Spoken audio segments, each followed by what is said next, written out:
To be honest, the first topic of today's video, though, today's episode, I gotta show love to African American people. I gotta show love to the month that we're in right now. I have to show buku amounts of love, man. Happy Black History Month.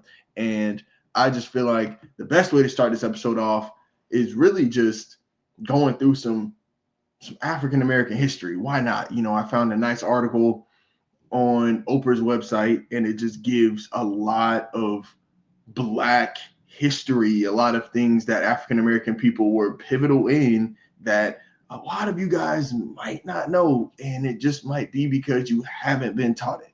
So I just want to take the beginning of this episode and just go through that, bro. I feel like that's something that we have to do, just showing love to our people. Because if we don't show love to our people, no one else will, And so, like I said, man, I was just reading through this article this morning, just 31 little known African American history facts or Black history facts that you would not have been taught in school. Now, I know, although I didn't go to HBCU, man, I am proud to be African American, bro. I'm not one of those people. I'm not Black, I'm Darius. No, no, sirree, Bob. I am an African American man, and I'm happy to be one, bro. And just looking at some of these facts, they go back to the late 1700s, the 1800s. I'm sure a lot of you all know about the important figures in African American history. Some of them of the Thurgood Marshalls, the first African American to serve on the U.S. Supreme Court. That's something that we hold near and dear. A lot of African American people know about that, but there's a lot of other historians. Carter G. Goodson, he's the father of Black history. Like, I'm sorry for not being knowledgeable about that. I wasn't taught that in school. William Tucker was the first known Black person to be born in the 13 colonies, born in Jamestown, Virginia in 1624, bro. What in the world? That is insane. 1854, John Mercer Langston, the first African American lawyer in the state of Ohio. Wow. Anthony Besnett, a white Quaker abolitionist and educator, is credited with creating the first public school for African Americans in the 1770s, bro. Lucy Stanton, the first Black woman to earn a 4-year college degree. And I know a lot of us know about Martin Luther King Jr. and his story and, like, his life. And so he started at Morehouse at 15, bro. 15 is insane. James McCune Smith, the first African American person to earn a medical degree, bro. First pharmacy under Black ownership. It's just, these are really just things that I wasn't taught, bro.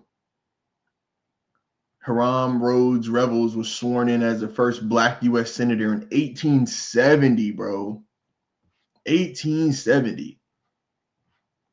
1870, bro. That is Nat King Cole, first Black American to host a TV show, the Nat King Cole Show.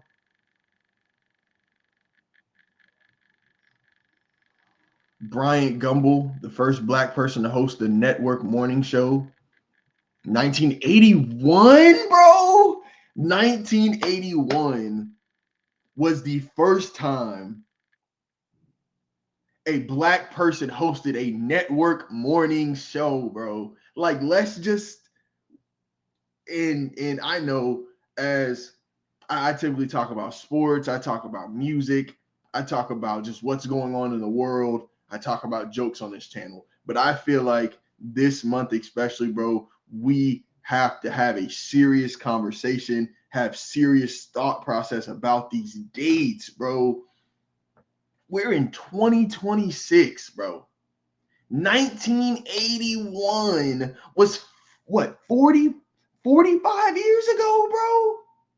45 years ago, we saw the first Black person to host a network morning show, bro. That just shows how far we've came. And like people always say, how much further we have to go, bro. Because 1981, come on, bro. That's wicked to me. That is insane. When we think about African American inventors, Madam C.J. Walker is a name that, I've heard a ton of. Created a line of hair care products specifically for African American women, which, wow. First female African American self-made millionaire, bro. That's insane.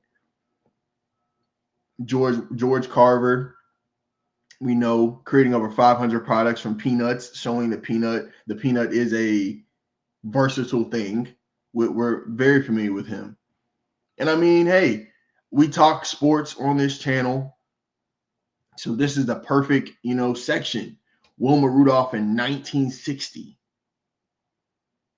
Wow. Broke the women's 100-meter dash record. John Taylor becoming the first African American to win a gold at the Olympics in 1908, after winning the 4x400, became the first African American to win gold. John Taylor became the first. Okay. In 1948, Alice Coachman became the first Black woman in the world to win a gold medal. Okay, wow. So it was a gap of 40 years. Granted, I know that the Olympics are every 4 years, but it was essentially 10 Olympics that went by before another Black person won gold. That is, man, that is noteworthy, bro. Like Sheryl Swoopes, the first player to sign with the WNBA, with the league, debuting in the league a year later. Sheryl Swoopes, one of the greatest basketball players ever. Like, that's just 1920. Fritz Pollard and Bobby Marshall became the first Black athletes to play in the NFL. Pollard also was the league's first Black coach. Wow. 1920, bro. Who would have thought 106 years later, the whole league is essentially ran by African American players? Because, I mean, most of the good players, let's just be honest.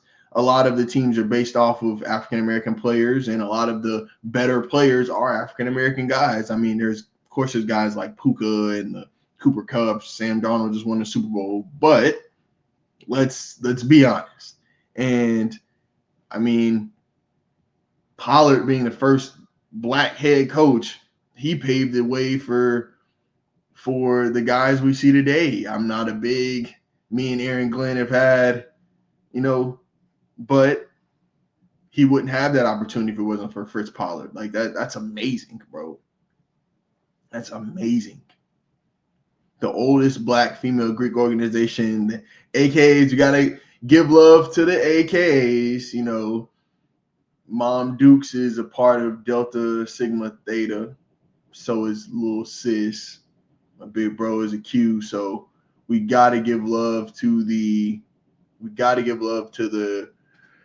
Black sororities and fraternities, because I mean that is what is for us in a sense, So Black oldest female Black Greek letter organization, Alpha Kappa Alpha Sorority Incorporated, was founded at Howard in 1908. Alpha Phi Alpha is the first Black male Greek letter organization, was founded in 1906. Wow, that's beautiful, bro. Like and again, this is just something just to get me started, get y'all started, bro. Make sure you are looking into your Black history, especially if you're African American, bro, because it's so many important things that we've done. It's so much that can be tied back to African American history.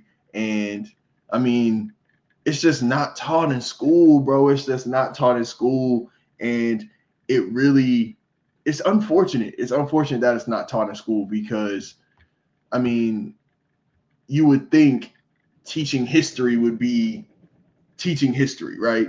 but of course it's a teaching history the way we want history to be remembered, or so that way we're painting a certain picture. It's just crazy, man. I mean, like I said, I went to a predominantly white institution for college, and I actually took African American studies. I took the class, and it's taught by a nice lady, short little white lady, was teaching us about African American history, and that's crazy to me because at least have somebody that looks like us teaching us. But I learned a lot from the class, but there were things that I didn't learn, and there were things in that article that I didn't learn in that class, and so it's just good to do research for yourself. It's good to look for look for information on your own time, so that way you can know that the information you're getting is honest, that the information you're getting is true, and you're getting the information that you want to get. So that's just that's just my little 2 cents. Happy Black History Month, man. I feel like every month should be Black History Month, but we definitely need to highlight Black history in the month of February, especially because this is the month we are given to celebrate that and honor us. So happy Black History Month.